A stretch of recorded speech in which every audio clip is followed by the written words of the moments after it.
Bismillahirrahmanirrahim. Assalamualaikum warahmatullahi wabarakatuh. Alhamdulillah.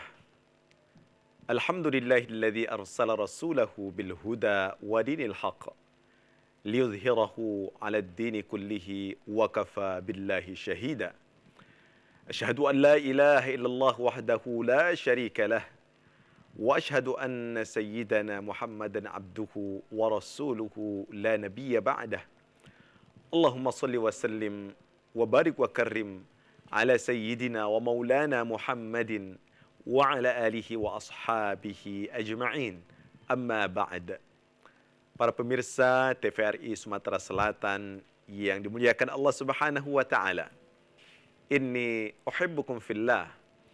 Hamba yang dhaif senantiasa mencintai saudaraku karena Allah Subhanahu wa taala. Sebagaimana Allah kumpulkan kita di dalam majlis ilmu, di dalam ketaatan, semoga Allah Subhanahu wa taala kelak kumpulkan kita di dalam surganya. Amin. Allahumma amin. Tema kajian kita pada hari ini akan membicarakan tentang salah satu tanda dari kenabian. Tema kita akan membicarakan tentang mukjizat dan istidraj. Pemirsa yang dimuliakan Allah Subhanahu wa taala. Para nabi dan para rasul, mereka adalah utusan Allah Subhanahu wa taala yang ketika menyampaikan pesan-pesan mereka, wahyu dari Allah Subhanahu wa taala, mereka menyampaikan penuh dengan kejujuran, dengan amanah, dan mereka tidak menyembunyikan sedikit pun apa yang diperintahkan oleh Allah Subhanahu wa taala. Karena itu, untuk memperkuat lita'yidihim watmi'nanihim, memperkuat dan memberikan keteguhan kepada para nabi dan rasul, Allah Subhanahu wa taala mengirimkan atau memberikan sesuatu yang khariqun lil ada, yang di luar kebiasaan. Yang di luar kebiasaan ini merupakan tanda dan bukti bahwa para nabi dan rasul mereka adalah utusan Allah Subhanahu wa taala. Ada beberapa hal yang dalam kajian ilmu tauhid, hal-hal yang di luar kebiasaan, di luar nalar, tetapi itu ada. Di antaranya yang pertama adalah mukjizat. Mukjizat ini dijelaskan dalam beberapa definisi, di antaranya Imam Jalaluddin As-Suyuti memberikan definisi al-mu'jizatu amrun khariqun lil adah. Sesuatu yang di luar kebiasaan, maqrunun bitahaddi, diiringi dengan tantangan. Salimun minal mu'aradah, dia tidak bisa dilawan. Ada lagi definisi yang menjelaskan bahwasanya al-mu'jizatu, mukjizat adalah amrun khariqun lil adah yuzhiruhu ala mudda'in nubuwah tasdiqan lida'wahum. Bahwa mukjizat adalah sesuatu yang di luar kebiasaan yang Allah berikan kepada orang-orang yang mengaku mereka sebagai nabi, dan Allah perkuat dengan mukjizat tersebut kebenaran pengakuan mereka itu. Itulah yang disebut dengan mukjizat. Nanti akan kita jelaskan apa saja syarat-syarat mukjizat tersebut. Ada lagi sesuatu yang di luar kebiasaan, tetapi itu terjadi. Itulah al-karamah. Al-karamah adalah al-amrul khariqu lil 'adah yukrimullahu bihi ahada awliyaihi as-salihin.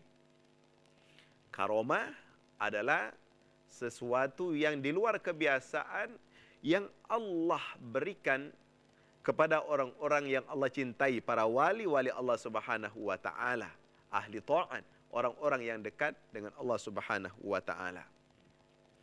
Ada lagi yang kita kenal dengan ma'unah. Ma'unah adalah amrul khaliqu lil adah yamnahuhullahu ta'ala ala awamin nasi ya alladhi yaqa'u fi syiddatin takhlisan lahum. Mauna adalah sesuatu yang di luar nalar, yang di luar kebiasaan, yang Allah berikan kepada awam, orang-orang awam, untuk menyelesaikan mereka, mengeluarkan mereka dari kesulitan demi kesulitan. Kemudian ada lagi yang dikenal dengan al-ihana. Al-ihana artinya adalah amrun khariqun lil ada yuzhiruhullahu ala yadi mudda'il nubuwati. Adalah sesuatu yang di luar kebiasaan yang Allah tunjukkan kepada orang-orang yang mengaku nabi, tetapi sebalik dari pengakuan mereka, tidak sesuai dengan keinginan yang mereka harapkan. Dan ini pernah terjadi kepada Musailamah Al-Kazzab, di mana Musailamah Al-Kazzab pernah mengaku sebagai utusan, sebagai nabi. Dan ketika dia ingin mengeluarkan sesuatu yang luar biasa, keistimewaan yang dia miliki, dia menjumpai seseorang yang buta sebelah matanya. Lalu dia berdoa, dan ternyata setelah dia berdoa, dia meludahi mata orang tersebut, lalu sekonyong-konyong mata orang itu kedua-duanya menjadi buta. Jadi ihana ini adalah sesuatu yang luar biasa yang Allah tunjukkan, yang berbeda, tidak sesuai dengan harapan yang diharapkan oleh mereka yang mengaku sebagai nabi atau utusan Allah Subhanahu wa taala. Ada lagi yang disebut dengan istidraj, dan ini nanti akan kita bahas secara mendalam pada kesempatan kali ini. Apa itu istidraj? Adalah sesuatu yang luar biasa yang Allah tunjukkan kepada orang-orang fasik sesuai dengan keinginan mereka. Tetapi di balik itu adalah azab sesungguhnya, bukan nikmat. Seperti yang terjadi kepada orang-orang fasik, kepada orang-orang yang mengaku sebagai Tuhan, sebagai nabi. Mereka tidak mengalami kesulitan, mereka tidak mengalami musibah dan ujian, bahkan mereka mengalami kemudahan demi kemudahan. Dan ini yang terjadi dengan Dajjal, di mana Dajjal saat itu nanti mereka mengakui hal-hal yang di luar nalar, dan itu terbukti sesuai dengan keinginan mereka. Nah, itu bukan dikatakan mukjizat, tetapi dia dikatakan dengan istidraj. Ada lagi sesuatu yang luar biasa, tetapi dia bukan mukjizat. Itulah yang kita kenal dengan irhas. Jamaknya adalah irhasat. Irhas adalah sesuatu yang luar biasa yang terjadi, tetapi bukan kepada nabi, terjadi kepada calon nabi. Artinya mereka yang mendapatkan sesuatu yang luar biasa sebelum mereka diangkat menjadi nabi. Nah, ini yang dikenal dengan irhas. Jadi tanda-tanda kenabian sebagaimana yang terjadi pada Rasulullah SAW. Kita lanjutkan setelah yang berikut ini.